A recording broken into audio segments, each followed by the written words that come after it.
dolido, brindo por ti. Por los corazones sin relleno, por la gente todoterreno, brindo por ti. Por los que abrazan. Hoy ha llegado el momento de hablar con una persona que ha tenido mucha incidencia en los últimos días respecto a lo que está sucediendo con la ley de la no prescripción. En realidad, esto que es evitar que en las leyes argentinas prescriban las causas de abuso sexual con tan solo 5 años. Claro, contra los menores. Exactamente. Bueno, en los últimos días se ha conocido una petición en change.org, una de las plataformas en las cuales hemos hablado muchísimo, porque tiene mucha directa influencia incidencia social. Exactamente, con un objetivo que eran 50.000 firmas.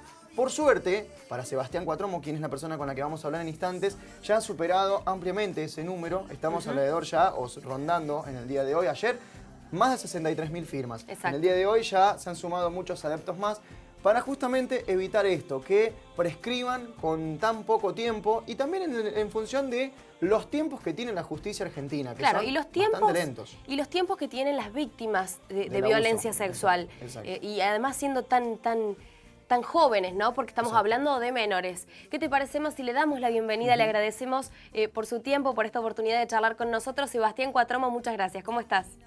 ¿Qué tal? Muy buenos días.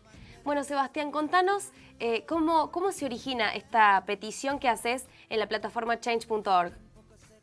Bueno, a pedido de unos compañeros de lucha, sencillamente lo que hice en esta petición a través de Change fue compartir mi historia públicamente, que es algo que vengo haciendo desde hace ya varios años, y concretamente comparto mi historia públicamente una vez más para llamar la atención colectivamente sobre, en este caso en particular, la necesidad de que esta ley, que ya cuenta con sanción en el Congreso, tanto en diputados como en senadores, pero ahora le falta un último retoque, pueda ser ley. Y justamente, ¿de qué estamos hablando? Como decían ustedes en la presentación, de un cambio en los plazos de prescripción, nada menos que del delito de abuso sexual infantil.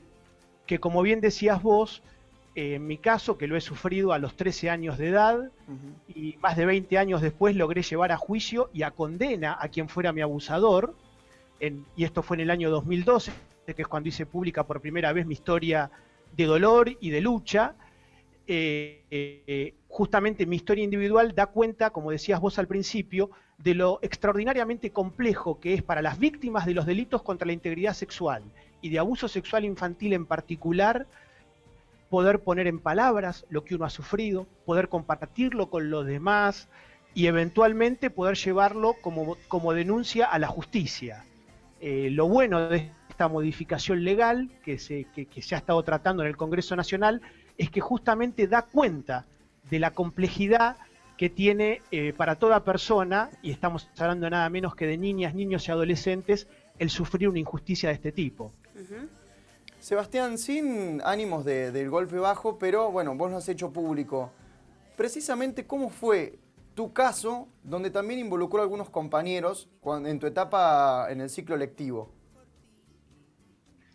Bien, yo tenía 13 años de edad, como les decía antes, estaba terminando la escuela primaria, estaba en el 7º grado de escuela primaria, acá en la ciudad de Buenos Aires, en un colegio que se llama Colegio Marianista, del barrio de Caballito, en el centro geográfico de la ciudad de Buenos Aires, y un religioso, porque el Colegio Marianista es un colegio católico, un religioso y docente de este colegio, el entonces hermano marianista Fernando Pisiocchi, abusó sexualmente de mí y de otros compañeros míos de aquel 7º grado. Estoy hablando de 25 años atrás. Los abusos que sufrí ocurrieron en 1989 y 1990. Y durante 10 años, a lo largo de toda mi adolescencia, nunca pude ponerlo en palabras. Nunca pude pedirle ayuda a nadie, ni a mis padres, ni a los docentes de aquel colegio, ni en ningún otro lugar de la sociedad. Básicamente, esto es algo que nos pasa a la mayoría de las víctimas de abuso sexual infantil, porque uno tiene que sobrellevar injustamente una carga de autorrecriminación. Es como que uno se sintiera responsable por lo que le está sucediendo. A su vez esto está embargado con un sentimiento, en mi caso, de una profunda vergüenza, lo cual a mí me hacía sentir que era algo que yo no podía compartir, que yo no podía comunicar, porque sentía que no iba a ser comprendido. Hasta tenía miedo, por ejemplo, cuando pensaba en los pares, en los propios chicos de mi edad, en ser objeto de burlas, Y todas estas sensaciones que yo tenía, al mismo tiempo no tenían nada de infundadas, porque como siempre cuento públicamente, mis abusos, que como les decía, ocurrieron en 1989 y 1990, fueron contemporáneos de la corrupción sexual de un niño que cometió Héctor Bambino Veira, que es un personaje del ambiente del fútbol profesional y también de cierta farándula mediática en el día de hoy. Sí. Y en esos momentos, cuando yo sufría estos abusos, soy hincha del Club San Lorenzo de Almagro, que es el cuadro del cual Héctor Veira es uno de sus máximos ídolos hasta el día de hoy. Yo iba a las canchas de fútbol de la ciudad de Buenos Aires a ver a San Lorenzo, a la tribuna popular, a hinchar por San Lorenzo, y alrededor mío, miles de personas adultas, varones adultos en su gran mayoría, entiendo que padres de familia, buena parte de ellos, cantaban canciones reivindicando a Héctor Veira y burlándose de la víctima de la corrupción que Héctor Veira había perpetrado y por la cual luego inclusive estuvo en la cárcel. Esta sensación para mí fue muy importante porque yo sentía ya no solo que mi familia o el colegio donde sufría los abusos no me iban a poder ayudar, sino que la sociedad en general, esa sociedad adulta que me rodeaba, mi sensación era que lejos de poder entenderme, comprenderme y solidarizarse con mi dolor, mi sensación era que si yo intentaba hacer algo, prácticamente ese mundo adulto que me rodeaba me iba a destruir. Sebastián, ¿qué proceso viviste o cuál fue el detonante, esa cosa que pasó por la cual dijiste tengo que hablar, tengo que contar lo que viví para que no siga pasando? Bueno, como les decía, fue un proceso de 10 años que me llevó toda mi adolescencia y primera juventud, de mucho sufrimiento, en soledad, con mucho retraimiento a la hora de vincularme y de relacionarme, que muchas veces es una de las tantas cosas que tenemos que sufrir quienes padecemos esta injusticia. Y lo que siempre cuento de mi experiencia es que evidentemente fue un largo proceso de una década, a muchísimas víctimas les lleva mucho más tiempo, por eso es tan importante esta modificación legal que acaba de consagrar el Congreso Nacional, si bien falta ahora un último paso en el Senado, y por eso la petición que he encabezado en estos días.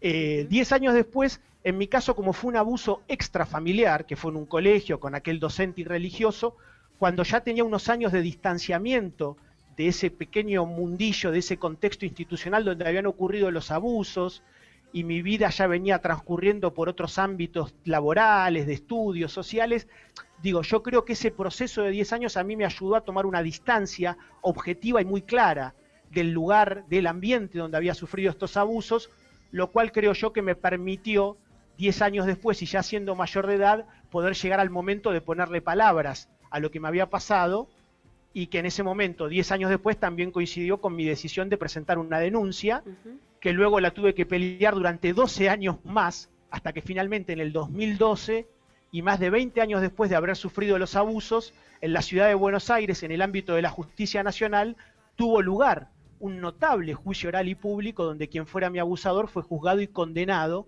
a 12 años de cárcel por el delito de corrupción de menores calificada reiterada, ocasión aquella en el 2012 en la que también hice pública mi historia a través de distintos medios periodísticos. Claro.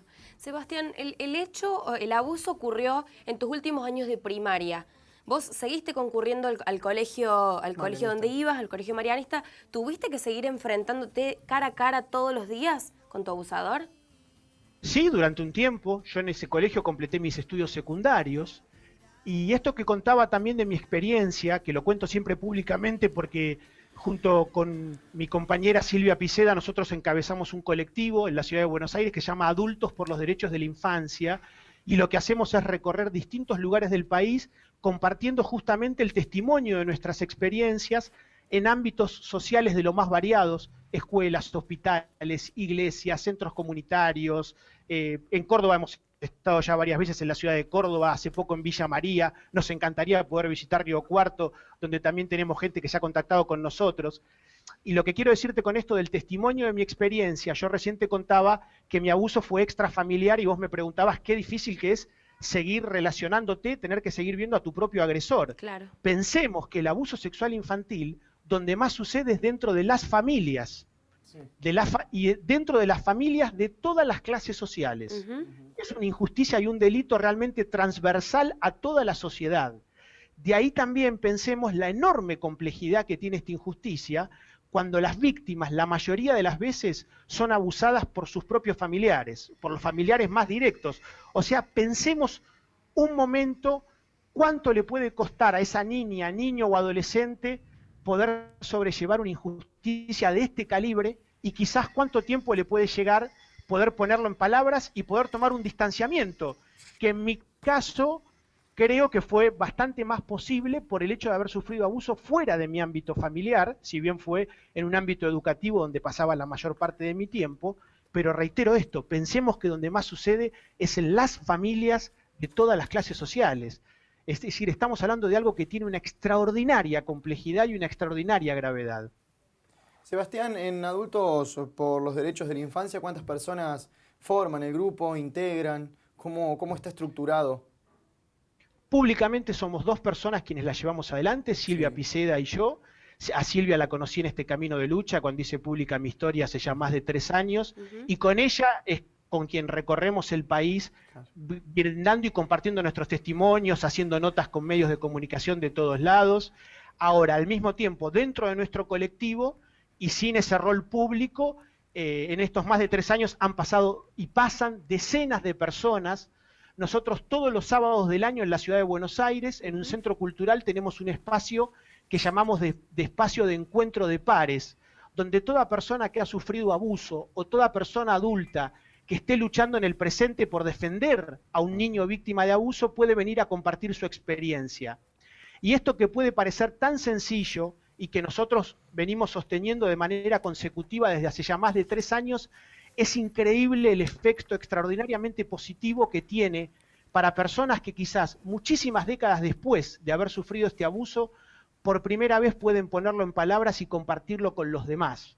Una vez más, la importancia que tiene ante esta injusticia el hecho de poder romper con la soledad y con el sufrimiento individual, y de poder romper también con esa sensación tan dolorosa y tan nociva de pensar que solamente le pasó a uno, y que solamente es algo que le pasó a uno por algún motivo, porque por algo habrá sido que a uno le tocó sufrir esa injusticia. Cuando uno lo comparte en términos grupales, y ni que hablar en términos colectivos, y comprueba además la extraordinaria masividad que esta injusticia tiene, es increíble cómo se empiezan a desarmar sufrimientos y dolores que quizás una persona tuvo que arrastrar durante toda su vida.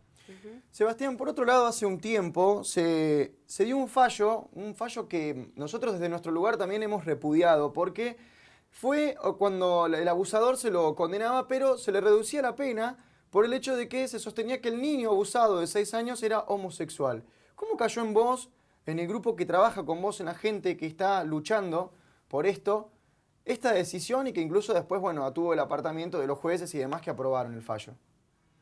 Bueno, desgraciadamente es una barbaridad que todavía ocurre mucho dentro del Poder Judicial. Como yo siempre digo, vivimos en un país federal y habría que ver la realidad provincia por provincia, pero en líneas generales, por nuestra recorrida por los distintos lugares del país y los contactos y mensajes que recibimos de todo el país permanentemente, de gente que comparte sus historias de dolor, de lucha, lo que podemos decir es que en el Poder Judicial todavía predominan este tipo de miradas, de conceptos, que son aberrantes, que son abiertamente contrarios a la Convención Internacional de los Derechos del Niño, que es el Tratado Internacional de Derechos Humanos en la materia, que tiene rango constitucional en Argentina. Es decir, se cometen muchísimas ilegalidades dentro del propio Poder Judicial a la hora, por ejemplo, de investigar este tipo de delitos, lo cual tiene consecuencias muy graves de una profunda revictimización y de muchísima desprotección para los niños víctimas. Y en el caso del abuso infantil intrafamiliar, también generalmente este tipo de miradas y de prácticas se vuelven en contra, por ejemplo, de las mamás protectoras cuando denuncian abusos dentro de sus propios hogares cometidos por los padres de los chicos. Ahora, dentro de este marco, que todavía nos falta muchísimo transformar, lo positivo de este hecho que vos mencionabas que tomó Estado Público fue la reacción social. Y esto es algo que a nosotros como militantes de esta causa a nivel colectivo nos llena de esperanza, al igual que el éxito que ha tenido mi petición en estos días o la sanción de esta ley en el Congreso. Lo que estamos viendo es que todas nuestras luchas de tantos años evidentemente están contribuyendo a generar conciencia social, y muchas barbaridades que no tienen nada de nuevo y que desgraciadamente estaban casi naturalizadas o eran moneda corriente, ahora empiezan a desnaturalizarse, a ponerse en cuestionamiento, a motivar reacciones de la opinión pública que generan hechos como este. Los jueces que cometieron ese fallo vergonzoso e ilegal tuvieron que dejar el Poder Judicial. Es decir, ante ese episodio nosotros, como activistas de esta causa, realmente nos quedamos con este costado positivo de ver que quizás como sociedad adulta estamos avanzando mucho en la toma de conciencia. Teniendo en cuenta todo lo que decía Sebastián y contemplando también la positiva sanción de esta ley en el Congreso Nacional, ¿pensás que aún nos queda camino por recorrer como sociedad en cuanto a este tema? Muchísimo. Para que se den una idea, nosotros trabajamos con una estadística de estudios que se hicieron en los países centrales y que cuenta con aval de UNICEF, que sostiene que 1 de cada 4 niñas y 1 de cada 6 niños sufren abuso sexual infantil. Es decir, que estamos hablando de algo no solo extraordinariamente grave, sino que además es extraordinariamente masivo y que, como les decía, atraviesa a toda la sociedad. Evidentemente estamos muy lejos todavía de darle a esta injusticia y a este delito el nivel de presencia que tiene que tener en la conciencia y en la agenda pública y en las políticas públicas de nuestro Estado, que es el garante de los derechos humanos de los niños. Evidentemente también señalando el enorme trecho que nos falta por recorrer, no, como les decía recién, no podemos dejar de señalar los avances, que sin duda mucho tienen que ver con las distintas luchas que venimos sosteniendo las víctimas, y también, volviendo a tu pregunta y a lo que nos falta recorrer, yo siempre señalo que en Argentina, por ejemplo, tenemos una muy buena ley, que es la Ley de Educación Sexual Integral, sancionada en el Congreso Nacional en el año 2006, que es obligatoria para todas las escuelas del país, públicas y privadas, y que es una ley que tiene una mirada muy interesante sobre la sexualidad, compleja, profunda, que se hace cargo de las dimensiones sociales, políticas, culturales que atraviesan a la sexualidad, o sea, muy lejos de una mirada reduccionista, biologicista. Es una mirada realmente muy rica, acorde justamente con el concepto del niño como sujeto de derecho. Bueno, esta ley que es tan interesante, que es un verdadero desafío cultural llevarlo adelante, todavía está muy lejos de ser realidad en las escuelas de nuestro país. Entre otras cosas porque falta muchísima capacitación docente. Y para que haya capacitación docente tiene que haber voluntad política en las distintas autoridades de los distintos distritos del país, también en los sindicatos docentes, porque lo que nos pasa generalmente a los adultos con todas estas cuestiones que tienen que ver con los derechos de los niños, muchas veces nos resulta mucho más fácil y más cómodo hacernos los distraídos y no hacernos cargo de nuestro desafío de estar a la altura de las circunstancias. Por eso, por ejemplo, es una obligación por la Ley de Educación Sexual Integral que todos los docentes, los directivos, que en todas las escuelas del país se trabaje la sexualidad desde el concepto del derecho que tienen los niños a recibir esa educación sexual integral. Y para eso los adultos, como decimos, nos tenemos que poner mucho las pilas, y aunque nos cueste, y aunque nos interpele con nuestros propios miedos, prejuicios, tabúes, con nuestros propios dolores y sufrimientos de infancia, con nuestras propias historias de abuso sexual infantil en nuestras infancias, no nos queda otra a los adultos que tener coraje y hacernos cargo, en este caso, por ejemplo, de nuestras obligaciones legales y de darle a los chicos del presente y del futuro realmente una vida muchísimo mejor, con muchísima más calidad, con muchísima más protección y con el sueño y el gran anhelo de que ninguna niña, niño o adolescente tenga que sufrir una injusticia de este tamaño. Sebastián, estamos súper agradecidos por tu tiempo, por habernos brindado tu testimonio, por habernos contado esa dura situación que te tocó vivir hace mucho tiempo y que luego sirvió para que dé impulso a esto, para que se esté trabajando no solamente desde tu caso, sino para el caso de tantos niños y tantas personas que lo sufren a diario. Queremos agradecerte, te mandamos un abrazo enorme y obviamente los esperamos por aquí, por Río Cuarto, para seguir ampliando sobre esto y seguir concientizando. Bueno, muchísimas gracias a ustedes, ojalá podamos estar pronto por Río Cuarto. Un abrazo grande para todo el equipo y para toda la comunidad de Río Cuarto. Muchas gracias, Sebastián.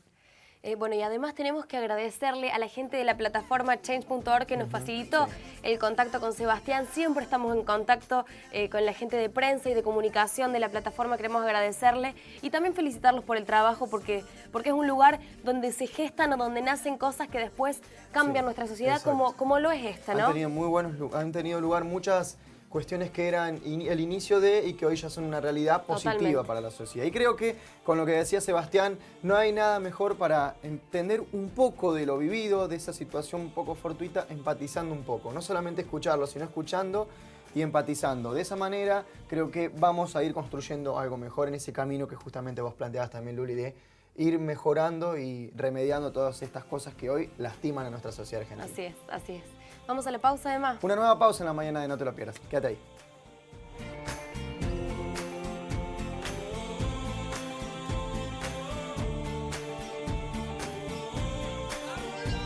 Brindemos por la vida, porque la vida nos lo da. Brindemos por la vida, porque la vida nos lo brinda bien. Y es que solo depende de ti, cogerlo con las dos manos mientras exista. Brindo por tu guiño, cuando mi cuerpo andaba dolido, brindo por ti. Por los corazones sin relleno, por la gente todoterreno, brindo por ti.